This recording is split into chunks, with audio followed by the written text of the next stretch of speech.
Il est 8h10. L'édito éco, bonjour Nicolas Barré. Bonjour Maxime. Hier, lors de ses vœux, le leader nord-coréen Kim Jong-un s'est dit ouvert à des discussions au plus haut niveau avec le Sud.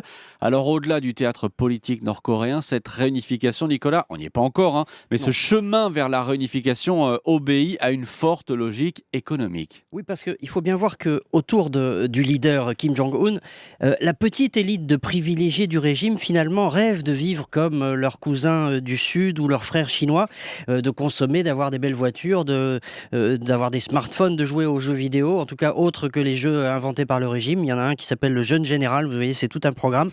Bref, ils veulent profiter de cette société de consommation qui voit à leur porte.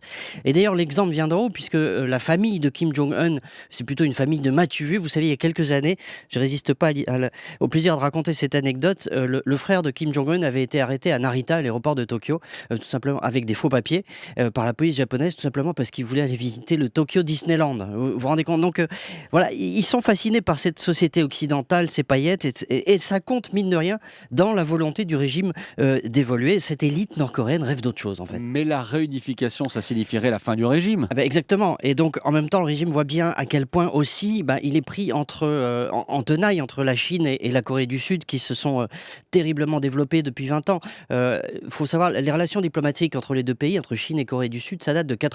À l'époque, il n'y avait pas de vols commerciaux entre ces deux pays, il n'y avait pas d'échange de marchandises. Aujourd'hui, il y a 840 vols commerciaux par semaine entre la Chine et la Corée du Sud, et leurs échanges, c'est 250 milliards de dollars par an. C'est-à-dire c'est plus qu'avec le Japon et avec les États-Unis. Donc vous voyez, l'intégration de ces deux économies fait que la Corée du Nord, qui est entre les deux, se retrouve complètement isolée, plus que jamais en fait, et d'où ces signaux d'ouverture envoyés vers le Sud. Et est-ce que le Sud, Nicolas, est prêt à cette réunification? Alors c'est tout le problème, non, ils la redoutent dans le Sud, et le parallèle qui est fait souvent avec l'Allemagne est assez trompeur. D'abord, il n'y a pas une guerre entre les deux Allemagnes, alors qu'il y a eu une guerre entre les deux Corées. Ça fait 70 ans alors que ça faisait 40 ans entre les deux Allemagnes, et puis surtout, vous avez un écart de population qui est de 1 à 2 seulement entre le Nord et le Sud, alors que l'Allemagne de l'Ouest était 4 fois plus peuplée que l'Est, donc c'était plus facile à absorber. Et puis, enfin, l'écart de richesse entre les deux Allemagnes, c'était de 1 à 3, entre les deux Corées, c'est de 1 à 20. Donc, vous imaginez, ça voudrait dire que le Sud va payer très très cher une éventuelle réunification.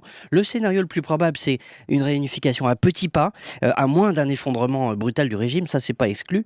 Mais cette intégration économique dont je parlais entre la Chine et la Corée du Sud fait que le processus est un peu inéluctable, et finalement peut-être que 2015 ce sera l'année du début du dégel, un peu comme 2014 a été le dégel entre les États-Unis et Cuba. Une réunification à petits pas, c'est peut-être ce qu'attend la Corée du Nord et la Corée du Sud. Merci Nicolas Barré, directeur de la rédaction des Échos, tous les matins à 8h10 sur Europe 1. On vous retrouve lundi, merci Nicolas.